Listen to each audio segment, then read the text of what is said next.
राज्यस्तरीय राजस्व अधिकारी सम्मिलनी तथा कर्मशाला तार आयोजन करा जायछि राजस्व विभाग तरफरु एवं सेथिरे तलस्तर अधिकारी जो माने आरआई अमीन अछंती समान को भी जोड़ी दिया जायछि वर्चुअल माध्यम रे। ये गोटे बहुत बड़ा प्लाटफॉर्म करा है विशेष करके राजस्व विभाग किभली भाव में अधिक संस्कार आसिबो ये विभाग काम को आगामी दिन में आहरी अधिक तांको यशस्वी कराया ये कार्यक्रम को वृद्धि करने ये विभाग सबुठारु बड़ काम होची भूमिहीन को भूमि जोगे देबा। आगरू ये काम चालू रही किंतु आज दिन में मध्य अनेक भूमिहीन लोक अछंती आबे आम सरकार निष्पत्ति नहीं जो लोकर जमी 4 डिसिमिल रु कम अच्छी ताको भूमिहीन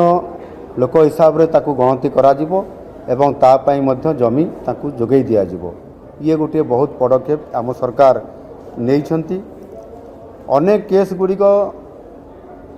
आज दिन में तहसील ऑफिस रे एवं कोर्ट रे पड़ी रोच जो जमी संक्रांतीय जो मामला गुड़िक सब दाखल होची सेगुड़िक त्वरित फैसला न होबा कारण जोगु अनेक पेंडिंग रोची सेगुड़िक केमती तुरंत यथा समय रे फैसला करा जाई परिबो ताहा उपरे आज मु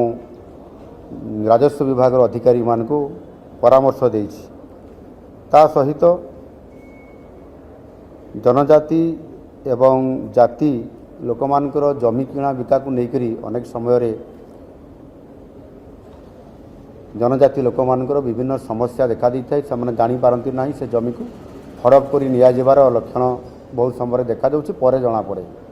यानी ता उपरे तहसीलदार मानकु ए बाबद रे आज मु जनईदेली जे आपण माने से क्षेत्र में कहीं जो लोक मैंने आदिवासी जमी को नापी चाहते केबे से भितर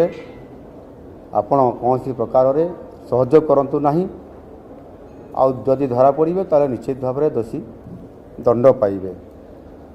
सबुठारु बड़ कथा है जिते प्राकृतिक विपर्यय आसुची सेते बेले ये राजस्व विभागर वरिष्ठ अधिकारी ठारू आरंभ करी तलस्तर अधिकारी पर्यंत समस्तंकर गोटे गुरुदायित्व रुहे एवं संपूर्ण भाव में वर्षा दिन नवेम्बर मास पर्यंत जेहेतु ओडिशा रे प्राकृतिक विपर्यय सबु बड़े हुए बन्या बात्या एवं ताहा सहित मध्य विभिन्न प्रकार प्राकृतिक विपर्यय आसे ताको मुकाबिला करिवा पई एवं ये मुकाबिला रे सफल रूपायन अतीत आज पर्यंत हो आसुची। गत वर्ष जमिति दाना आसिला एवं आम सरकार नुआ करी दायित्व नेला परे मध्य जेभली भाव में ताहा उपरे आमे योजना करी सबु विभागर सबु डिपार्टमेंट रो अधिकारी मान सहित कन्वर्ज करी ताको समन्वय रक्षा करी किभली भाव में जीरो काजुआलिटी हबो यहा को बहुत ध्यान दिया जाइथिला आम सरकार मध्य सफल होइथिले। आम राजस्व मंत्री एठी अछंती से तो निजे ये काम को राति तमाम दिन तमाम देखुथिले मु भी अनेक समय राति भी आसिक देखुली जे कि प्रकार मैनेजमेंट चली कौ परिस्थिति दाना केते बड़े लैंडफॉल करिवो कौन हम आ वास्तविक आमे बारंबार प्रति मुहूर्त रे याकू देखिबा कारण बहुत बड़ सफलता हमको मिला जीरो काजुआलिटी रे आमे तार समाधान करलु एवं रेस्क्यू ऑपरेशन मध्य 48 घंटा भितर बिजुली पहुँचवा गछ कटा होकरी रास्ता को नॉर्मल को आनिबा ये प्रकार अद्भुत काम ये राजस्व विपर्यय राजस्व विभाग द्वारा जहाँ प्राकृतिक विपर्यय माध्यम रे नष्ट कराउतला बा ये जो घटना घटुची ता ऊपर प्रतिकार करिवार सरकार के पाखरे जो शक्ति अच्छी ताकू आमे पूर्ण मात्रा उपयोग करी तार समाधान सूत्र बाहर करी लोकन को त्वरित पर्यायर लोकंकर समस्यार समाधान आमे करिथिलु। एणु निश्चित भाव में मुझे कहबी जे जिलापाल एसपी कॉन्फ्रेंस ता परवर्ती पर्यायर बीडीओ और सीडीओ मानकर कॉन्फ्रेंस एवं आज राजस्व अधिकारी मानकर से सब कलेक्टर एडीएम एवं भर्चुआल रे मध्य जो आमर आरआई अमीन एमाने रही तांकर मध्य इ विराट प्लाटफर्म रे आज जे बड़ी भाव से प्रशिक्षण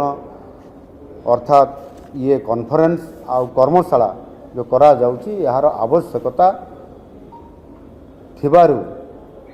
आज सरकार गोटे वर्ष भितर समस्त अधिकारी मानकु कर्मशाला माध्यम रे आम सरकार रो आभिमुख्य को किभली भाव में कार्यकारी करा जिवो, इंडस्ट्री आसीबो, जलसेचन हब, माइन्स ऑपरेशन हब